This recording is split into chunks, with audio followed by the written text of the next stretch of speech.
É muito bom estar com você agora para a lição número 4 da nossa série de temas sobre a vida de Jesus, baseada no Evangelho de Marcos, que é o tema da lição da Escola Sabatina desse trimestre. Nós chegamos a Marcos capítulo 4. De forma ligeira, de forma breve, estamos abordando os vários assuntos, as várias histórias, os vários milagres, os vários ensinos de Jesus em cada capítulo. E então, no capítulo 4, nós temos algumas parábolas de Jesus. São aquelas histórias que Jesus contava e delas se tirava uma lição espiritual, uma aplicação, né? Você não pode se perder na interpretação das parábolas. Tem gente que acha que cada detalhe da parábola tem que ser interpretado. Não, há uma explicação geral, há uma aplicação geral da parábola, senão você vai chegar a algumas ideias totalmente absurdas, como muita gente às vezes tem por aí, né? Mas quais são as parábolas que estão em Marcos capítulo 4? A primeira que aparece é a famosa parábola do semeador. Nessa parábola, Jesus ocupa boa parte desse capítulo, né, falando do semeador, do tipo de semente, não é? E através disso nós temos luz sobre o motivo pelo qual Jesus usava essas parábolas, bem como interpretar parábolas, né? Então, nós temos 3 partes na parábola do semeador, de forma ligeira, de forma breve, né? Eu sei que há muitos sermões sobre isso, muita coisa boa. Há um bom livro chamado Parábolas de Jesus, que você poderia adquirir, ler, ter acesso. É muito bom esse livro, né? Mas, assim, ligeiramente, para a gente entender, há 3 partes da parábola do semeador, né? E 3 partes que falam de fracasso, né? A semente é a palavra de Deus, né? E a palavra de Deus, quando pregada, pode cair, em primeiro lugar, à beira do caminho. E Jesus disse assim, as aves do céu a comeram, não é? Um segundo lugar onde a semente pode cair é o solo pedregoso, né? É um solo que tem pedras, mas a planta não tem muita raiz. Vem o sol, ela não tem umidade suficiente e ela mata. O sol mata a planta, né? E a terceira é entre espinhos, né? A planta tenta crescer, mas não cresce porque ela é sufocada por ervas daninhas. Isso exemplifica que muita gente recebe a palavra de Deus, mas há fatores externos que sufocam esta palavra, sufocam esta semente, e a pessoa às vezes até se empolga, até nasce na igreja, no reino de Deus, mas abandona com alguma facilidade, né? Mas nós temos um quarto solo, que é o solo fértil, né? A parábola fala que apenas o último solo conseguiu produzir. Foi o que Jesus chamou de a boa terra.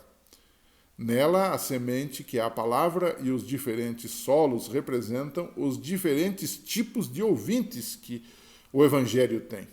E aí vem também uma questão. Por que Jesus falou por parábolas, né? O texto de Marcos diz, a vocês foi dado o ministério, ou o mistério, né, do reino de Deus. Mas aos que estão fora, tudo é dito por parábolas, a fim de que, ainda que vejam, não percebam, ainda que ouçam, não entendam. De outro modo, poderiam converter-se e ser perdoados. Jesus aqui está citando, esse é um texto difícil, né? Isaías 6, verso 10, né? Para dizer que ele, Jesus, estava ensinando por parábolas e os descrentes não entendiam. Mas não porque Jesus queria que eles não entendessem, não. Eles não entendiam porque eles não queriam entender. Por isso que ele falou, estou falando por parábolas. Quer dizer, eu falo, mas eles entendem as parábolas do jeito deles e eles não entendem a verdadeira mensagem das minhas parábolas, que é o arrependimento, que é a conversão, que é a nova vida, não é? Então, eles estavam fazendo isso, mas essa não era a vontade de Deus, né? A dureza do coração dos seus ouvintes é que lhes impedia de aceitar a verdade por causa de suas ideias preconcebidas. Os judeus da sua época tinham ideias preconcebidas sobre Jesus ser o Salvador, ser o Messias. É por isso que a parábola funcionava não como uma maldade de Jesus para com eles, mas funcionava como uma forma de dizer, olha, eu estou falando, e para eles é um enigma o que eu estou falando. Não tem sentido para eles. Por quê? Porque eles dão o próprio sentido. Esse é o problema de muita gente hoje. Você pode explicar a palavra de Deus de forma clara, inequívoca, e o sujeito não entende. Mas por que ele não entende? Não é porque foi mal explicado, é porque ele não quer entender. Ele usa isso como uma desculpa. Olha, eu não entendi. Na verdade, ele entendeu, ele não quer praticar. Né?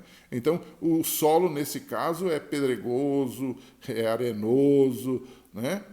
Mas Deus também, por isso temos que pregar o Evangelho, Deus tem solos férteis que vão produzir. Cada um, você e eu, escolhe o solo que quer ser. Que tipo de solo estamos sendo? Né? Aí você tem uma segunda parábola em Marcos 4. Né? É a parábola da lamparina, né? Em resposta à questão sobre o porquê falava em parábolas, e o que alguns poderiam imaginar que ele não desejasse, né, que os descrentes ouvissem a verdade, e era bem o contrário, Jesus propôs uma parábola. Ele diz assim, quem é que traz uma candeia, ou uma lamparina, uma lâmpada, para ser colocada debaixo de uma vasilha, ou de uma cama, acaso não a coloca num lugar apropriado? Marcos 4, 21. Aqui Jesus está se referindo, ele se referia ao objetivo dele, que não era esconder a palavra de Deus, mas revelar o Evangelho. Só que, do ponto de vista do outro lado, é que eles criavam aquilo como se fosse um enigma. Era uma desculpa, na verdade. Né? Então, Jesus acrescentou ainda mais, né? Considerem, disse ele, atentamente o que vocês estão ouvindo. E ele então continuou, com a medida com que medirem vocês, serão medidos e ainda mais lhes acrescentarão. Ele estava dizendo que se alguém estiver aberto à luz do Evangelho, vai receber ainda mais luz. Já quem tem a luz, no caso aí os judeus da sua época, né? Se não aceitar a luz, a pessoa que já tem a luz, não aceitar a luz a mais que Deus está dando, até o que ele tem, disse Jesus, lhe será tirado. E foi o que aconteceu, né? Com os líderes e com o povo da sua época que rejeitou a Jesus. Né? Então aí você tem uma segunda parábola que, na verdade, vai, de alguma forma, explicar e continuar a primeira, todas em Marcos capítulo 4. Depois você vai reler isso na Bíblia. Né? Agora, nós temos uma terceira parábola aqui, que é a parábola da semente. Diferente do semeador lá em cima, a semente que cresce. Jesus agora faz uma comparação com um agricultor que lança uma pequena semente sobre a terra e ele vê essa semente nascer, frutificar, crescer até a colheita. E ele diz, tudo isso é um milagre de Deus. Marcos 4, 26 a 29. Isso mostra o quê? Mostra o processo do crescimento do cristão no reino de Deus. E a colheita que vai acontecer na volta de Jesus. E ele diz que crescimento, quem dá é quem? É Deus. Então a minha função é pregar o Evangelho, que é a semente, é lançar a semente. Há até um texto do Antigo Testamento que é usado para isso, né? Lança o teu pão sobre as águas. Eu diria, lança a tua semente sobre a terra. Né? Então, mas creia que o crescimento não é você que dá, mas é Deus. O crescimento quem dá é Deus. O próprio apóstolo Paulo falou disso. Né? Eu plantei, Apolo regou, mas Deus deu o crescimento. Então, Jesus agora conta então uma outra parábola. Ele contou pequenas parábolas, pequenas comparações. Né? E Marcos 4, 30 a 32, ele ilustra isso com outra parábola. Ele agora cita uma que nós conhecemos muito, que está ligada à anterior, né? Que é o grão de mostarda. Né? O grão de mostarda é uma pequena semente. Dentro da realidade de Jesus, da questão não científica, mas da observação que Jesus tinha, dentro da crença, do contexto da sua época, era a menor semente. Hoje você sabe que, do ponto de vista da ciência, essa talvez não seja a menor semente que existe. Existem sementes menores do que esta. Mas, no contexto de Jesus, era uma linguagem que nós chamamos de fenomenológica, ou seja, é do fenômeno, é o que você está vivendo. É uma realidade. Hoje eu posso morar numa cidade e perceber alguma coisa do meu jeito, escrever alguma coisa sobre aquele jeito, mas mais tarde alguém vai descobrir que aquilo não é exatamente assim, que em outro lugar é um pouco diferente. Foi o que aconteceu. Jesus falou, olha, é a menor semente e tal, e ele então fala do grão de mostarda, né? Do ponto de vista humano, algo que era tão pequeno, alguns dizem que essa semente tinha de 1 a 2 milímetros de diâmetro, ela torna-se uma planta que até as aves do céu fazem ninho nela. E assim é o reino de Deus. Começa simples, começa humilde, mas se amplia para atingir o mundo. Esse é o poder do Evangelho. Então, depois de analisarmos essas parábolas que falam sobre o reino de Deus, sobre o crescimento do reino de Deus, né, sobre os diferentes tipos de solo, que é o nosso coração, que aceita ou que rejeita, que frutifica ou que mata a semente, eu quero lhe fazer uma colocação. Né? Se a luz do Evangelho não pode ser colocada debaixo de uma cama, como disse Jesus, ou debaixo de uma vasilha, mas deve iluminar toda a casa, qual é a nossa parte nessa disseminação, nessa divulgação, nesse espalhamento da luz hoje? Qual é a nossa parte? Né?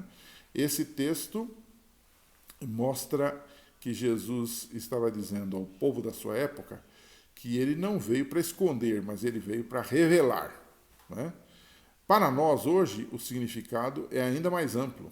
Jesus não só nos deu a revelação da sua palavra, da sua vontade, nos deu a semente que é a sua palavra, mas ele espera que a gente faça alguma coisa, que a gente leve. Ele disse, ide por todo mundo e pregai o evangelho. Então aqui há um propósito missionário. Né? Não existe cristão do serviço secreto, não existe cristão que se esconde.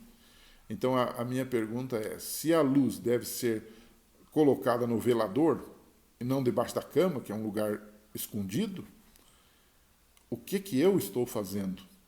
Será que a minha luz está debaixo da cama? Símbolo da minha preguiça? Será que a luz está debaixo do alqueire, que era uma vasilha na época de Jesus? Onde está a minha luz? Como eu estou testemunhando? E alguns dizem, não, mas a luz aí é o meu testemunho, é a minha vida. É verdade. Mas também há necessidade de se envolver pregando com palavras, dando um estudo bíblico. A minha luz, eu faço isso dando o meu dízimo, a minha oferta. Está certo, está correto, e alguém vai pregar no meu lugar. Mas Deus espera que eu também me envolva com isso. Não é? E assim, eis que o semeador saiu a semear. Você e eu podemos trabalhar junto ao semeador maior, que é Jesus, e difundir esta semente do Evangelho, essa luz do Evangelho em todos os lugares. Um abraço para você. Semana que vem a gente se encontra aqui de novo neste canal. Anuncia aos seus amigos e a gente vai se encontrar aqui se Deus permitir. Um abraço e até lá.